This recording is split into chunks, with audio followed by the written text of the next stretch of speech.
यह कथा है कनकगढ़ राज्य की, एक ऐसी रियासत की जहां हर सुबह रणभूमि की धूल और शाम को शंखध्वनि गूंजती थी। राजा वीरेंद्र सिंह वहां के शासक थे, कठोर, अनुशासित और अडिग। उन्होंने अपने जीवन में केवल एक सिद्धांत अपनाया था, राजधर्म सर्वोपरि है और भावना उसके आगे कुछ नहीं। राजा की रानी मृणालिनी देवी कोमल हृदय वाली थीं। उनकी गोद में जन्मी थी एक कन्या, रत्नावली। राजकुमारी रत्नावली का जन्म पूरे राज्य के लिए उत्सव बन गया था। राजा ने घोषणा की थी, जिसके घर कन्या का जन्म हुआ है उस घर को मैं करमुक्त करता हूं। रत्नावली बचपन से ही सौंदर्य और बुद्धि दोनों में अनुपम थी। वह शास्त्रों, वीणा, घुड़सवारी और धनुर्विद्या सब कुछ में निपुण होती गई। रानी मृणालिनी उसे अक्सर कहती, मेरी बच्ची, रानी बनना आसान नहीं होता। राजकाज चलाने के लिए हृदय को कभी कभी पत्थर बनाना पड़ता है। रत्नावली मुस्कुराकर कहती, मां, लेकिन पत्थर में भी अगर दिल धड़कता हो तो क्या होगा? रानी हंस देती, पर भीतर से डरती कि यह बच्ची एक दिन अपने ही दिल की सुन लेगी। महल के पीछे था विशाल अस्तबल। वहां काम करता था अर्जुन, जो बचपन से ही वहां पला बढ़ा था। उसके पिता हरिपाल राजा के घोड़ों के रखवाले थे। अर्जुन में अद्भुत कौशल था। वह घोड़े की भाषा समझता था। राज्य के सेनापति तक कहते, यह लड़का जन्मजात योद्धा है। लेकिन जाति की दीवारें बहुत ऊंची थीं। राजमहल की दीवारों के अंदर उसकी जगह नहीं थी। अर्जुन का सपना था कि एक दिन वह अपनी वीरता से समाज की नजर बदलेगा, पर नियति को कुछ और मंजूर था। एक दिन राजकुमारी रत्नावली घोड़े की सवारी के लिए आईं। उनका प्रिय घोड़ा चंद्रमुखी अचानक घायल हो गया था। वह चिंतित थीं, और तभी अर्जुन ने झुककर कहा, राजकुमारी, घोड़ा डर गया है। उसे दर्द नहीं, तुम्हारा भय महसूस हो रहा है।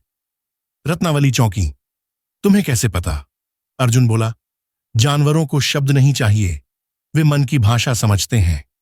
राजकुमारी ने पहली बार किसी सामान्य युवक में इतनी गहराई देखी। वह रोज अस्तबल आने लगी, कभी घुड़सवारी सीखने के बहाने, कभी चंद्रमुखी की देखभाल के बहाने, और धीरे धीरे बातों का सिलसिला लंबा होता गया। कभी अर्जुन गीत सुनाता, कभी रत्नावली वीणा बजाती। उनके बीच का संसार अब एक छोटा सा ब्रह्मांड बन चुका था, जहां राजकाज नहीं था, जहां जाति नहीं थी, बस दो आत्माएं थीं। एक शाम महल के बगीचे में दोनों अकेले थे। रत्नावली ने पूछा, अर्जुन, अगर मैं राजकुमारी न होती तो क्या तुम मुझसे विवाह करते? अर्जुन ने मुस्कुराकर कहा, अगर तुम राजकुमारी न होती तो मैं राजा होता, क्योंकि तुम्हारे प्रेम ने मुझे वैभव से ऊपर कर दिया है। रत्नावली की आंखें नम हो गईं।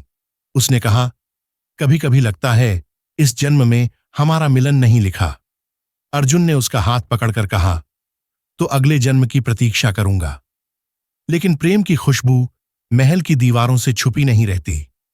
एक दिन राजमाता की दासी ने सब देख लिया। राजकुमारी अस्तबल में अर्जुन से बातें कर रही थीं। राजमाता ने डरते हुए राजा को सब बताया। राजा वीरेंद्र सिंह का चेहरा क्रोध से लाल हो गया।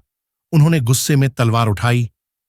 एक अस्तबल का नौकर मेरी बेटी की तरफ देखे, यह हमारे वंश का अपमान है।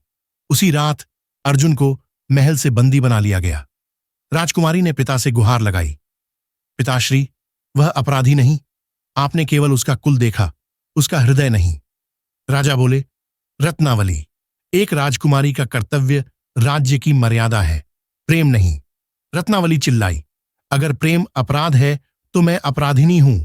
राजा ने आदेश दिया, अर्जुन को सुबह होते ही राज्य से निष्कासित किया जाए, और यदि वह लौटे तो सिर काट दिया जाए।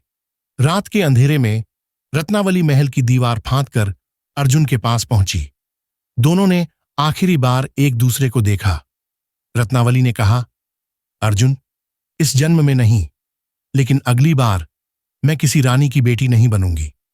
अर्जुन ने उत्तर दिया, और मैं फिर भी तुम्हारा अर्जुन बनूंगा। सैनिकों के कदमों की आहट आई। दोनों ने हाथ छोड़े और अर्जुन को दूर भेज दिया गया। कुछ महीनों बाद राज्य पर पड़ोसी रियासत मालवा ने आक्रमण कर दिया। राजा ने युद्ध की घोषणा की।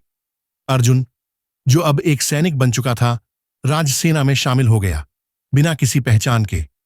वह उसी ध्वज के नीचे लड़ रहा था जिसके नीचे उसका प्रेम कुचला गया था। उसकी वीरता देखकर सेनापति ने कहा, युवक, तुम्हारा नाम क्या है? अर्जुन मुस्कुराया, नाम का कोई अर्थ नहीं जनाब, मैं बस अपने वतन के लिए लड़ रहा हूं। युद्ध महीनों चला। राजा स्वयं रणभूमि में गए। एक दिन अर्जुन ने अपनी जान दांव पर लगाकर राजा वीरेंद्र सिंह की रक्षा की। राजा ने घायल अवस्था में देखा, यह वही युवक है, अर्जुन। क्षण भर के लिए उनका हृदय कांप गया। उन्होंने कहा, तूने मेरी जान बचाई, जबकि मैंने तुझे अपमानित किया। अर्जुन बोला, महाराज, मैं आपके राज्य के लिए लड़ा हूं। मेरे लिए आप रत्नावली के पिता हैं, मेरे स्वामी नहीं।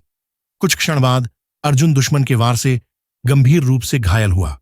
मरते हुए उसने राजा से कहा, महाराज, मेरी अंतिम प्रार्थना, राजकुमारी से कहना अर्जुन अपने वचन पर अड़िग रहा। राजा कुछ बोल न सके। अर्जुन मुस्कुराया और उसकी सांसें थम गईं। राजमहल पहुंची खबर, अर्जुन वीरगति को प्राप्त हुआ। राजकुमारी रत्नावली का संसार उजड़ गया। उसने चुपचाप अपने कक्ष में जाकर अर्जुन की दी हुई मोती की माला निकाली और उसे अपने बालों में बांध लिया। राजा अपराधबोध में डूबे हुए थे।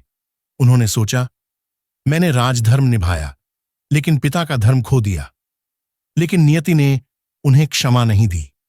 अगले दिन राजकुमारी का विवाह था। पूरा राज्य सजा हुआ था। ढोल नगाड़े बज रहे थे, पर महल की खिड़कियों में सन्नाटा था। रात गहरी हुई। रत्नावली ने अपने कक्ष के दीपक बुझा दिए। उसने अंतिम बार वीणा उठाई और वही धुन बजाई जो अर्जुन को पसंद थी। फिर वह महल की ऊंची मीनार पर पहुंची, आसमान की ओर देखा और बोली, अर्जुन, अब कोई दीवार हमें रोक नहीं सकती। और फिर वह नीचे गिर पड़ी। अगले दिन जब सूरज उगा, पूरा राज्य स्तब्ध था। राजकुमारी के शव को उसी बाग में दफनाया गया जहां वह अर्जुन से पहली बार मिली थी। राजा वीरेंद्र सिंह ने उस स्थान पर एक शिला लगवाई जिस पर लिखा था, यहां सोया है वह प्रेम जिसे समाज ने मारा। राजा ने राज्य छोड़ दिया और जंगलों में तपस्वी बन गए। कनकगढ़ धीरे धीरे इतिहास में विलीन हो गया। पर कहते हैं, आज भी पूर्णिमा की रात को उसी पुराने बाग में दो परछाइयां दिखाई देती हैं। एक राजकुमारी, एक योद्धा, हाथों में हाथ डाले, चांद की रोशनी में मुस्कुराते हुए, और हवा में एक आवाज गूंजती है, प्रेम मर सकता है शरीर में, पर आत्मा में नहीं।